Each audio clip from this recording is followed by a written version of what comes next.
Hello and welcome back to Unpopular People. We believe that listening and learning from each other is key for personal development and success.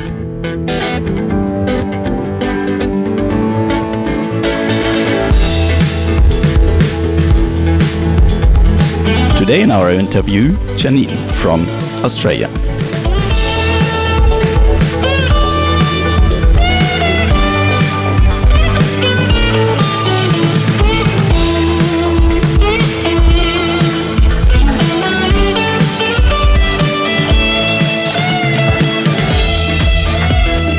Jeanene grew up on the Gold Coast and lives for many years in Canberra now. She has her own company called Winederlust. What it is, you will find out in this interview.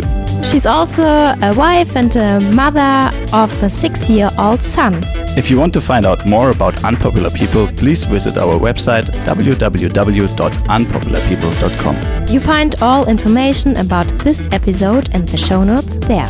You can also sign up for our newsletter, also on our website www.unpopularpeople.com. And now enjoy this interview with Jeanene. Yeah, hello Jeanene. Welcome to Unpopular People. Hello, thank you for inviting me along. Yeah, nice to have you in our show today. So our first question we always want to start with for our listeners, where were you born and how did you grow up? Okay, I was born in Sydney a very, very long time ago. I lived there for maybe only about 4 or 5 years. And then my parents moved to Dubbo, which is in regional New South Wales. And I was there for a couple of years. And then we had a very interesting year where I went from Dubbo to Townsville and to Brisbane. So that was a very interesting school year. And then we settled on the Gold Coast. So I was in primary school then. And I spent my rest of my primary school days and all my high school days on the Gold Coast, and went to university in Brisbane, dropped out, and went backpacking all over the world. So about a decade or so ago, I found myself with a public service job, and I moved to Canberra. Okay, that was a long story, very short. And yeah, we have to we have to go a little bit more into detail because why were you moving up to the Gold Coast, or why were you moving up to Townsville at the first place? Why did your parents decide to do this? I think my father had like the wanderous spirit, but maybe he had kids very young in life and didn't get a chance to sort of do all of that beforehand. So he was married, he had a couple of kids and he dragged them around with him. So he had lots of different jobs.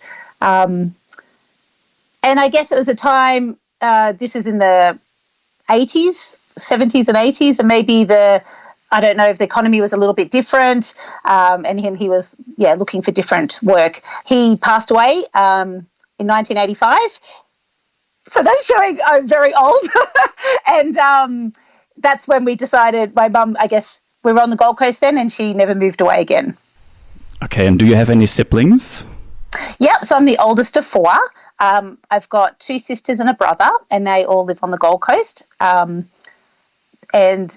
so one of my sisters is a year younger than I am. And so we were very good friends during those primary school years because we were didn't know anyone else, I guess, when we started a new school.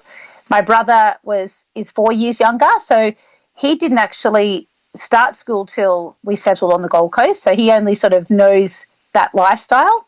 And then my little sister, there was quite an age gap, and she was born on the Gold Coast and has spent her whole life there. And what is your earliest childhood memory? I mean, with so many siblings and moving so much around with a father that likes to travel. So, what is your earliest childhood memory? I actually think the earliest one is seeing my mum pregnant with my little brother. So I would have been about 4. So that's probably not very interesting. I think we were living in Sydney at that stage. I obviously remember going to school in Dubbo. I started kindergarten there. And here's a story about how small the world is. About a few years ago, we went to a wine dinner in Orange. They have a wine week there every October. And we were sitting at a table, and there was a couple next to us. And we said, do you live in Orange? And they said, yes, but my husband grew up in Dubbo. And I said, I lived briefly in Dubbo. And it turns out that him and I were in the same kindergarten class. Oh, these coincidence, yeah, that's so nice. So we live at the Gold Coast too, as our listeners know and you know. But how was it for you as a teenager to grow up on the Gold Coast? What did you experience back then? The lifestyle, and how was it? Well, I guess I had... So we live on acreage just behind Burleigh Heads. So that was great because we had a nice community, a nice street with all kids similar age. I was one of those kids that liked reading, though, rather than out playing outside a lot. But so I guess I didn't have that sort of beach growing up because we lived sort of slightly inland. So and where we were to Burleigh Heads, there's a big hill, and so it was very hard to ride our bikes there. We did try and do that a couple of times, but walking up that Tullabudgera hill is quite a feat when you're only about 10 years old. So so I probably didn't do sort of the beach thing till I was a bit older. And also, if you put any photos up, you'll see that I'm covered in freckles, so I probably wasn't that sort of chick anyway. So, but it was great. Like, I had a wonderful time. Like, I went to Miami High.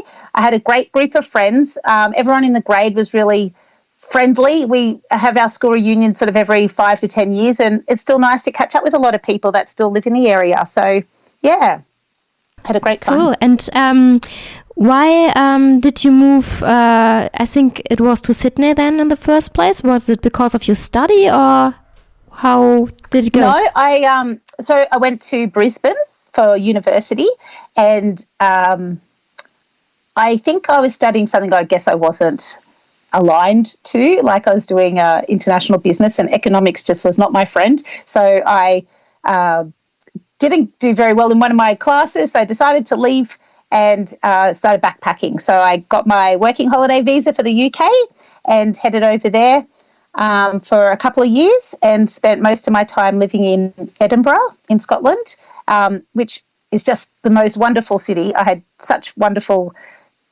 a great time there. I really did. And I think it was really good for me to get away from that Gold Coast. Like, I love the Gold Coast, but there is that stereotype of the surfy chick with the long blonde hair and things, and I didn't fit that mould. So going somewhere like Scotland, I guess it sort of gave me a bit more self-confidence, realising that you didn't have to fit in that mould to, for people to think you were nice or something like that. So, yeah. Then I came back, worked for a couple of years in travel. I got into the travel industry. Then went on a working holiday visa to Canada and then to Japan. And, yeah, and actually before I started university, I spent a year in Japan as well. So I spent a couple of times in Japan. So, I spent 6 years between 19 and 30 living overseas. So it was wonderful. Wow, that's very cool, very impressive. And so do you remember when you went over to the UK and you first set foot on the British island? Do you remember, like, what was the first thing after you left the airport? I was with a girlfriend, and she had a friend that was living there, and we caught the tube to a suburb of London called Elephant and Castle. I think the thing that struck me most coming from the Gold Coast was how multicultural that part of London was. The Gold Coast has become more multicultural. I know over the last sort of decade or so, or 2 decades since I was growing up there. But that struck me in London. I think the other thing that struck me was just the history. Like, Australia is such a new country, like the age of all the buildings and the heritage, like it's just so interesting coming from a country like Australia where everything's brand new skyscrapers, especially on the Gold Coast, to somewhere like London and where everything's just so old. So that was the thing that had the biggest impression on me. And was it? Do you remember any like challenges? Because it was a different time, I guess, without Facebook and like smartphones and stuff. Do you remember like challenges you had back then, traveling around on your own, Or I mean, you were with a friend first, but I think you changed like traveling around on your own at some point, or did you travel together the whole time? We didn't travel we were acquaintances, so we probably worked out that our friendship was quite superficial, so we didn't spend a lot of time traveling together. Okay. I didn't do much travel on my own, to be honest. I've always had sort of friends. Her and I landed in London. We decided our plan was to make our way up to Edinburgh and then go over to Ireland for New Year's Eve. So we did that. When we were in Ireland, she decided she wanted to catch up with some other friends because she used to work in an Irish pub. And so I was in a little island, the Aran Islands off Galway. It was New Year's Eve, and she said, I'll see you on the 5th of January in Dublin when we're catching up with our other friends. So that was probably my first time of having to travel on my own. And you're right, there was this pre-internet. Luckily, there was some other people at the hostel we were staying at. They were from Northern Ireland, and they said, hey, come and hang out with us for a few days up in Belfast. This was in 95 going into 96, and the borders had just opened between Southern, like Ireland, the Republic of Ireland, and Northern Ireland. So I got on a bus and went up there, and it was fascinating. So these people were showing me around and took me to the IRA gift shop and the Ulster gift shop, and so I guess that was interesting. Got some postcards, because in Belfast there's all these murals of people with balaclavas and guns and stuff. It was very nothing I'd ever seen before. So yeah, that was really interesting, but also a bit scary. But nothing happened. But it was not what I was used to. Australia's a very safe country, I guess. So without this sort of civil unrest that other countries might experience. Yeah, Australia is very safe. It's absolutely true. Mainly, yeah. Generally, yeah. But also like pre-internet times and going to the UK or Canada, at least you speak the same language. But then you went to Japan, and like how was it over there? Because did you speak any Japanese? Could you read the signs, or like how did you do it? So the first time I went was straight after high school, and I joined a program where they, I guess, took Australians over on working holiday visas, and so they found us work so we worked in hotels doing like all the menial jobs. Like we would serve coffee in the coffee shop, we'd help out in the kitchen, we'd stand at the front door of the hotel bowing, saying like "Irashaimase," like welcome, and thank you very much. The next morning when all the tours were leaving, I was like up in northern Japan. So where the tsunami hit, I was sort of inland about an hour from there in a little town called Tendo in Yamagata-ken. So it was like when people come to Australia and said, I spent a year in like somewhere like Dubbo, you'd be like, why did you do that? So when I tell Japanese people I spent a year in Tendo in Yamagata-ken, they're like, what were you doing there? Like, because it's full of rice paddies and stuff. But it's also where the Japanese chess boards are made, and so it's like that mature age traveller goes on those bus tours all around, and so they spent a night in Tendo and a night in different other Japanese towns in northern Japan. So that was fantastic. You're absolutely right. I had a little bit of high school Japanese, but I didn't really understand the signage and stuff. And in the this is in the early 90s, the people where we were at the hotel, some of them hadn't seen white people before. So that was, I guess, interesting for them. So there was a bit of a language barrier. There were some people at the hotel that we worked at that could speak English. I guess the people that put us in the jobs kind of facilitated a lot. Like they'd set us up with bank account and got us a job, and the job came with dormitory accommodation. So there was 4 girls living in not much bigger than my sort of bedroom now, and we had the toilet, so we had to go and have communal showers and baths at the hotel every day, which again was a real cultural difference. So yeah, it was. And actually, one of the girls that I met on that trip that we worked together and lived together, she's still one of my bestest friends, and we're actually going on holidays together in a couple of weeks. So 30 years later nearly. So that's fantastic. Yeah, that's very cool. But so many friendships stay from when you travel because you experience something completely different. It's sometimes when you live with someone that's just around the corner, you don't see them that often, or you don't have like this good relationship to this person. But if you travel together and like you both people are experiencing something completely new, it's really it's really good for a friendship. Yeah. I was going to say all that reminiscing. Yeah, I agree. Like that reminiscing keeps so many of my friendships alive. Like, remember when we did this? Remember when we did that? So I agree. Exactly, It's wonderful. Yeah. Yeah, that's very cool. And so what about the food in Japan? Is it like, do you have any memories of experiencing something that you think like, oh, like what is this? And how do you eat it?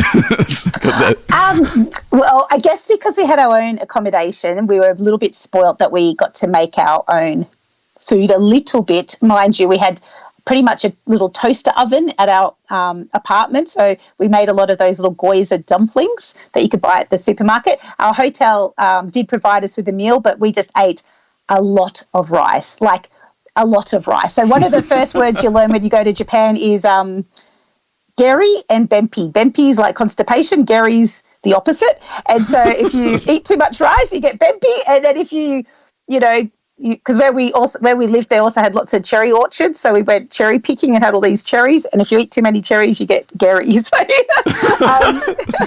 we learned that, and because you might need to go to the pharmacy to get something for those as well. But so I don't think my diet when I was 19 was very good. It was like rice and probably beer at that time. But I do remember when we first arrived, the managers of the hotel took us to a restaurant, and it was yakiniku, which is those little tiny barbecues, and they put meat on there and cook them, and often it's beef and things like that.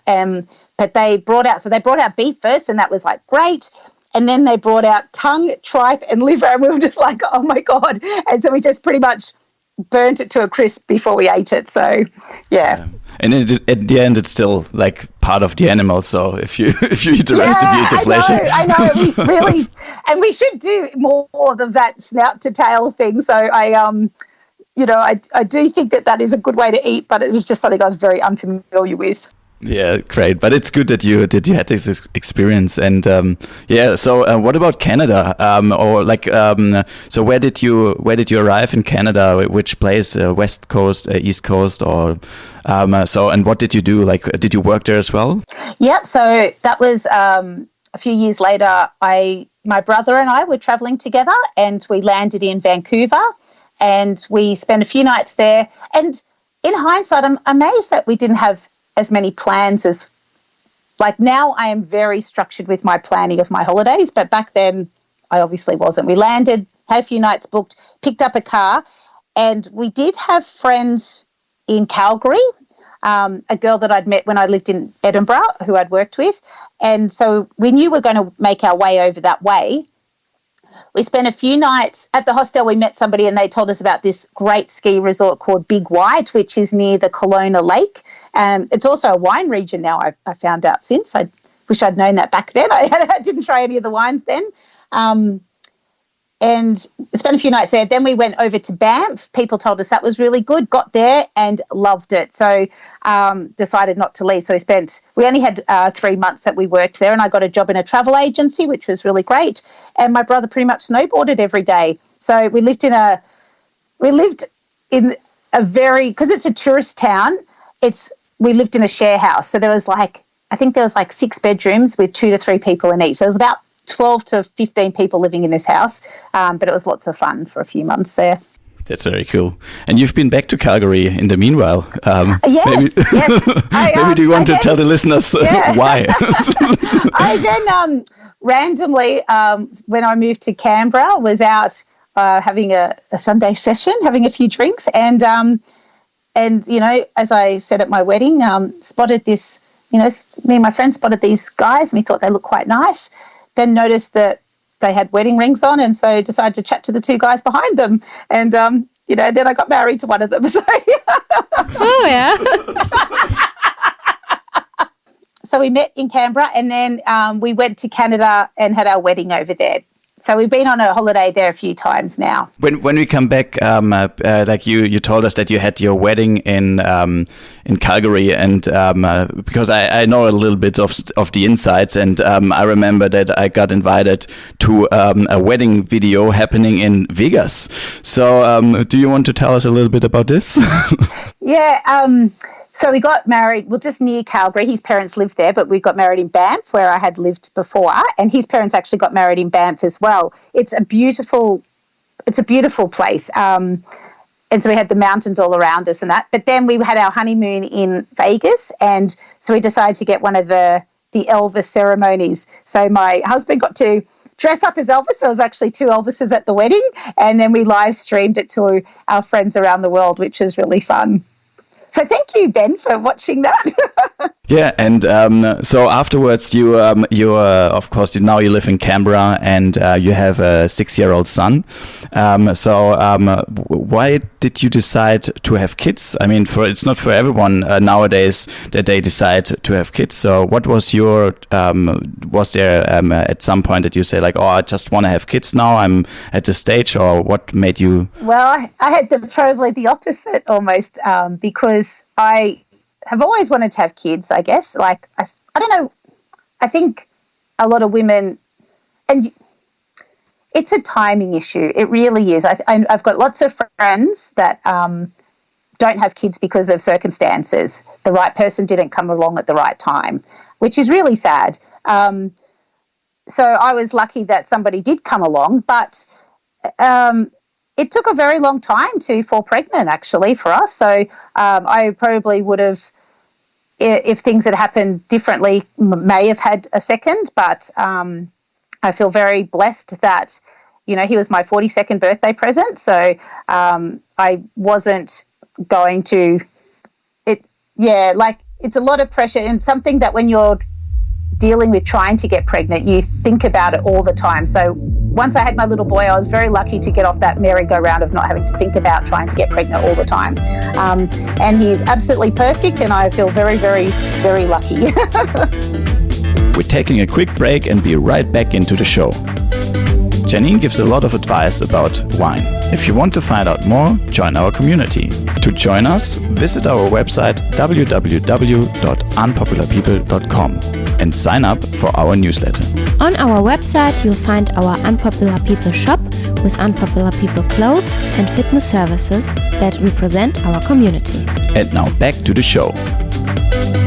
And how do you manage having your own company and having a son? So how does a day look like?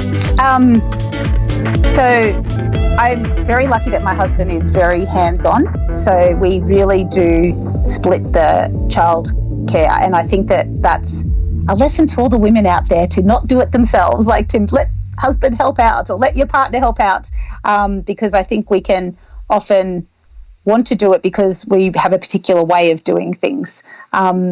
He gets dropped off at school. I go to work. I have a office job I do 4 days a week. And then on Wednesdays, I do Winederlust stuff. And then I might try and do a little bit of Winederlust on the weekend during swimming lessons, and where my husband takes him to classes, or carve out another hour or so on a Sunday afternoon or something like that. So it's a lot of communication, I guess, of just letting your partner know how much you've got on that week or that month or something. At the moment, I've got a bit happening, which is great, but it just makes it harder to get everything done. So I find I really have to compartmentalize. Otherwise, it's just overwhelming if I think of everything.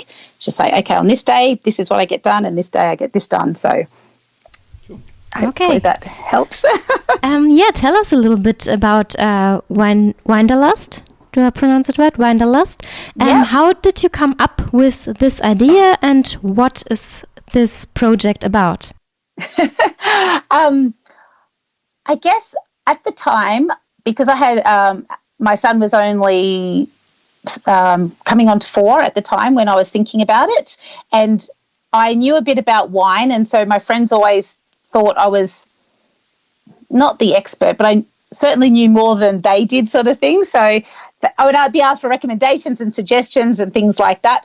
I was also maybe not completely fulfilled in my day job. So I was looking for avenues of something else that I would enjoy. I have a hospitality background. I've got a travel background. So I started thinking about doing events because I could fit that in with as a side hustle, I guess. So I did an event diploma over, in my spare time. And then it's one of these things that when you think about things too much, it can you just get nothing done. So I decided to just get on with it and just throw an event and see what would happen. So that was in March of 2019, so just over 2 years ago. And so I've been running events roughly every month since then, which has been great. Obviously, during COVID, that closed down a little bit. And over time, my events have evolved also.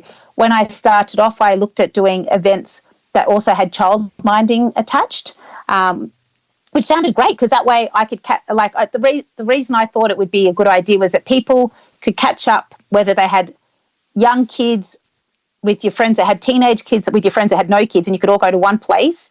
The kids would get a time out as well, something social for them, and that sort of went okay for a while. But then it's now sort of evolved, I guess. Since COVID, we haven't done the child minding. And I've also collaborated with another small businesswoman in Canberra, from Lib Creative. She's a photographer and branding expert, and she and I do these Live Your Best Life series. So we have all these local women speakers, like experts in their fields, come along for they do a presentation, and also doing some cruises on Lake Burley Griffith, which has been really great. I started off doing the little go boats, with these little electric boats, which I know they have them on the Gold Coast, and they're about to open in Brisbane. And they're like picnics on the boat. So we could do that and be sort of socially distanced. Everyone got their own individual glass to keep and a little cheese platter. And now I've got collaborating with a bigger boat company. And so we're taking people out, and I'm doing a lot more unusual varieties and emerging varieties of wines. So I've got a couple of ones featuring all red wines coming up. So it'll be a bit of fun. So yeah, just doing lots of different things, and that's been really enjoyable. So and I'm also sorry. Yeah. So does it mean the people enjoy just the wines on the event, or do you sell them to the people afterwards that they can order with you? No, what I do, my business is mainly just the events, and I love wine, but I love, trying different things. And the Australian wine region was really hit hard last year in 2020. With all the natural disaster, there's smoke taint everywhere. It was the smallest vintage in about 13 to 15 years. And then COVID closed down a lot of the cellar doors, so they couldn't even get tourism to, make up for all the wine sales that they were missing out on. So I guess it's my small way of giving back to the wine industry that I love, and but also I get to show off just different wines, and then if people like it, they can follow up with those wineries after. So I focus on the events and trying to expand people's repertoire of what they drink, because a lot of people just drink the same old thing because it's a bit overwhelming. There's so many different grapes out there, and so many different labels, and if you go to the bottle shop, so I think it's sometimes easier when you've got your standard wineries that and you enjoy, and you're trying different things, just to go to them and try some of their range. So or come to my events and you learn lots of different things. Yeah, I know. This is my next question, because I like wine as well, but always when I want to try something new, when I stand in front of a big variety of wine and I don't know what I should pick, and then in the end I go with the one I know. So what is your recommendation for our listeners or for people in general that want to try a new wine? How can they pick a favorite one that they probably like? I would recommend going to independent bottle shops. I think that often they have wine tastings on offer, and the person there will be far more invested in talking with you about something that you would like. And you will probably get something from an actual winery that then you could look up on the internet. Or the other thing is, listen to my podcast. Yeah. I'm going. So this is a project, yeah. Yeah, so this is part 2 of my project. I I've released a podcast about exploring Aussie wine regions. So I've got 10 episodes. I've done one on planning your wine holiday, so things to consider, especially if you're like me and you've got a kid that you have to take along.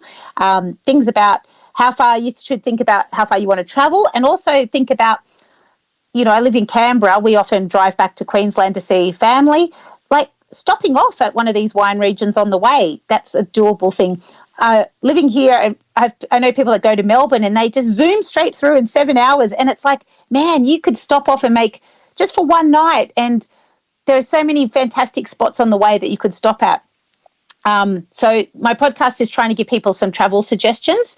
So we've covered sort of some main wine regions as well as some smaller ones. So in the first series, as I said, did one episode on planning your trip, and then we talked about the Canberra wine region, because obviously I live here now, so I'm quite familiar with it.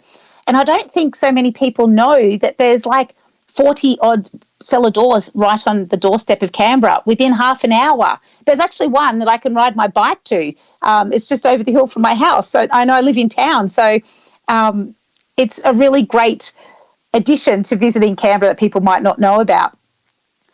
We go to the Hunter Valley, Southern Highlands, so between here and Sydney, and McLaren Vale. And I finished up talking to a local personality who people in other parts of Australia may know, Serena Bird. She's called the Joyful Frugalista. She's got a book out and she's sometimes on Studio 10. And she talked about her favourite regions. And then season 2 has just come out in the last couple of weeks. And I spoke to Paul West. He's the former host of River Cottage Australia, and he's a celebrity chef. And he's also the ambassador of the Narooma Oyster Festival. So he talked about how wine and oysters have similarities. And I found that so fascinating because I don't even eat oysters. And I was like, wow, this is great. Because I don't know, maybe you guys know, that like wine with the terroir of how the land can, the climate and the soil can influence how the grape tastes, that's the same with oysters, the different ocean bottoms. So whether there's like types of seaweed or the currents and things like that. So I just found that very interesting. And why are oysters full of zinc? That's what it's so, that oysters is like, has so much zinc. Yeah. I don't know. I don't think he went into the zinc. Okay, because I saw it the other day when you're sick, you should eat vitamin, or you should have vitamin C and zinc, and I was googling what contains zinc, like what product, and it like showed oysters, and it's like 10 times more zinc than like the second place. I don't even remember what the second one was, and I'm like, okay, go on, get some oysters. I did not know that. Yeah. Maybe the guy didn't go into that. He did go on about how the different tastes are, and also what wine he likes to drink with it. But I didn't talk about the zinc. Sorry, Penny. And this episode, so this series, we've put out an episode on Gundagai and the Granite Belt, which is not far from where you guys are in southeast Queensland, and that's like the coolest place in Queensland because it's like cool climate. It's like 1,000 meters in elevation, so it's much colder than where you are. And also the Hastings River wine region, which is around Port Macquarie, and then down the far south coast of New South Wales, down near Narooma and Bermagui. So beautiful, yeah. And what's the name of your podcast? So Winederlust, same as my business. So if you look that up, and you can go to Winederlust, WINE, the E often gets dropped out. So WINEDERLUST.com.au. It means wanderlust with wine. So it's all about wine travel. Yeah, makes sense. Yeah. And it's we also put this in the show notes so our listeners find it. And so that was awesome so far. But I have just one more question because with the wine. I wanted to ask exactly the same question that Elisa asked before, because it's like sometimes it's very hard to like pick the right one. Yeah. And what do you think of price equals quality? Is it true? There is an element of truth to that. So, for example, I love Chardonnay. I didn't always love Chardonnay, and it's got a terrible reputation, I think, in Australia with certain age groups. And I think, and actually, no, I think it has a terrible reputation in Australia, full stop, because in Australia we had very, very oaked Chardonnays in the 80s, and I think everyone still thinks that they're being made the same way. I went to France a few years ago on a holiday. I spent a month and we travelled all around and visited a heap of different wine regions, and that is where in Burgundy I fell in love with Chardonnay. And Chablis is unoaked, for example, but in most of Burgundy it is oaked. So I think when it's subtly oaked, it's beautiful. Like, good Chardonnay is so good, but bad Chardonnay is so bad. And if you, so I think that the price point does indicate that quite often. So with Chardonnay, I would say I'd go a $20 wine and I think you will get something good. I don't know if you spent $100, you would get an excellent wine, but if you spent $50, I don't think I could see the difference between $50 and $100, for example. But I think at that lower end, you would notice a difference between $10 and $20. So, but it's funny you mentioned about the quality, because with some of these alternate varieties we're looking at, I came across one. I don't know whether to say it because I might let the cat out of the bag and then it will be none available, but there was one called Saint Macaire, and I did this little online masterclass and they sent us out all these wines to try, and this one came and it was like, this isn't bad. And it was $7.50 a bottle. And it was pretty decent. I think the reason it was cheap was because it's a grape that nobody knows about. Apparently there's only about 15 acres of it grown in the whole world. And one of them, some of it seems to be grown in the Riverina near Griffith in New South Wales, which is also the home of Yellowtail. So that region might not have, the most prestigious name, label attached to it. And that was a really pretty decent wine. It is a big wine, but we enjoyed it. So yeah, not always, but often. I think in Australia, if you want a quality wine, if you look at that $20 to $30, you should get something pretty decent for that price. Mm-hmm. And when it's not just about the price, what indicates a good wine then? The other thing that I always look for is knowing a little bit about the regions and what grows well in that region. I think, for example, if you're looking for, so we said the Chardonnay, if you find one from the Yarra Valley or the Margaret River or Tasmania, I would say you're going to be getting a pretty good one from those regions. If you want something a bit different, you could try like a Semillon from the Hunter Valley, if it's got a couple of years on it, and that is going to be delicious. If it hasn't got a couple of years, see if you can put it away in a well-temperature area, because aged Semillon is so good. If you want a big Aussie red, then you hit your South Australia, like your Barossa or your McLaren Vale. Also, the Hunter Valley is good for medium-bodied. Canberra is more cool climate, so it's going to be a bit more lighter and more subtle. Where you are up in Queensland, the podcast I mentioned, the Granite Belt that's near you, their whole region prides itself on this thing called the strange bird. So they say, we don't have a flagship here. We're all about unusual varietals. So they talked about Fiano, which is becoming a bit more mainstream, and also Saperavi. And one of the winemakers I spoke to is making a wine called Lagrange, which is a red wine, and he's made it like a big rosé. He said it's halfway between a rosé and a red wine, so it's perfect for Queensland weather. So there's lots of, so I guess depending on the region you go to, ask them what their flagship wines are and go with that. If you're in the bottle shop, I guess knowing the grape that you like and looking for something in that region will give you a little bit of a head start. Cool. Thank you so much. And I have one more question about, it might be a bit of a sensible topic, but about alcohol in general. So because sometimes people, can't handle alcohol. And is there, do you know any, or do you have a recommendation for an alcohol-free wine, or like how do you handle it, to keep the passion about wine and the addiction about wine, if there is something existing? How do you keep it separate? Yeah, I agree. I think you do. It's all I guess that's why I like the quality thing instead of quantity. So if you open a nice bottle, just enjoy that with your friends, friends, and that's it. And have it with food and just enjoy the experience. I think you have to, especially getting older, you need to think about drinking responsibly. We want to be around for a long time, see our kids grow up and stuff. So I think that's important to be mindful of. I have heard that in the Marlborough region of New Zealand that they are, I think it's Gisen, it's quite a big brand, Gisen, that they have either released or experimenting doing an alcohol-free Sauv Blanc. So I haven't tried it yet. I know when I was pregnant, I would just put soda water and a bit of lime into a wine glass, and that helped me feel like I was getting in the mood, sort of thing. So I guess if you could switch out your glasses with a soda water in between and just keep it in the wine glass, and then you feel like you're still participating even if you're not.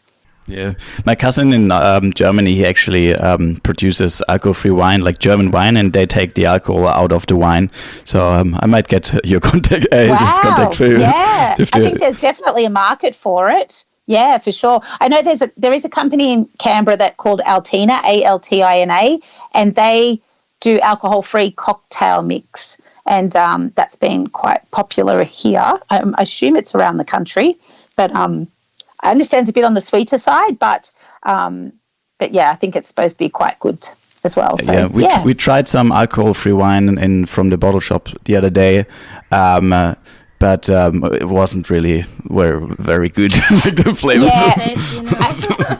Yeah, and I think in the supermarket there is some as well that I tried when I was pregnant, and yeah, I agree. I have heard that alcohol-free beer is not too bad tasting. I had a friend having a year off alcohol and did that, and she found that more palatable, sort of thing. I know Maggie Beer does an alcohol-free Chardonnay or a sparkling one, and that is okay, but I think they often have like a sweetness to it that wine maybe doesn't have. But yeah. Cool. So no, I don't have any recommendations. That's so good. Yeah, that's fine. We add all these recommendations to the show notes so people can look it up afterwards. I have another question. So many listeners may know that I'm a big fan of sustainability and organic things, food and wine. So now as well. And I would like to know, for our listeners, can you tell a little bit about organic wine? Where is the difference between a normal wine and an organic wine? And I think it's getting more and more popular as well, isn't it? Yes, it is. It is getting more popular. No, I am not a winemaker and I can't tell you the difference. But I know that when you speak to the winemakers, and that's why I guess I want to promote people going out and visiting the wine regions and chatting to these people, because they certainly, if you're interested in sustainability, that is one thing that comes up a lot in my chats, is that a lot of more sustainable practices on the farm and the vineyard, and organic wine is becoming more popular. Potentially it's around how they filter the wines, because I think they often used to put sulfur and things, and a lot of people still do, and some wine companies don't do that. I think that sort of might lead to, but if I'm wrong, please don't send me hate mail. So I'm not quite sure. But yeah, so go out, visit your wine regions, and ask the winemakers those hard questions. All right. Thank you very much. So thank you also for your patience, because we're just very interested in this topic and we have no idea. So it's very good to speak with someone who knows so much about this. And and it's so special to speak to someone who has really knowledge about wine, because the normal consumer buys just the wine he or she likes and has no idea. So it's really interesting and a topic where you can really learn a lot about it. So thank you very much. No, and I think I learned a lot about it because I was out visiting places. Like when I went to France, I did this trip around and visited all these wine regions. In the UK, I visited a wine region like down in Kent outside of London. And I come home and, with my husband, we used to go to these orange wine weeks, and we'd go on all these wine tour things, or go to the food and wine shows that are often in the capital cities. Hopefully in COVID recovery time, they're coming back, and chat to the people, because that's how I learned a lot. That's how I started off. And I have a brain for accumulating useless information to other people. But with wine, some people find it a little bit more useful. So that's how I got started. So yeah, the information is there, but it can be quite overwhelming. There's so much out there. But yeah, just start chatting to people, and that's how you learn as well. And of course, listen to my podcast, and that's like the winemaker talking just straight to you. Great, yeah, definitely put this in the show notes. And we come to our last couple of questions now, and we always ask, most of the time, sometimes we don't, but we want to ask you today. So we are here with Unpopular People. That's the name of our podcast and our company. And we would like to know, what would you do if you were popular? If everyone would hear you, like all around the world, people would know you. You could promote your podcast to everyone. And would you do anything differently, or would you still be the same? Wow. Yeah, because I was like the unpopular kid at school. So being popular... Well, I think popularity can be like a fleeting thing, can't it, as well? So I'd probably try to stay the same, because you never know how long that popularity would last. So I think I've certainly been through phases like living in Japan, where it does feel like you're very popular for a brief time, because you're a novelty.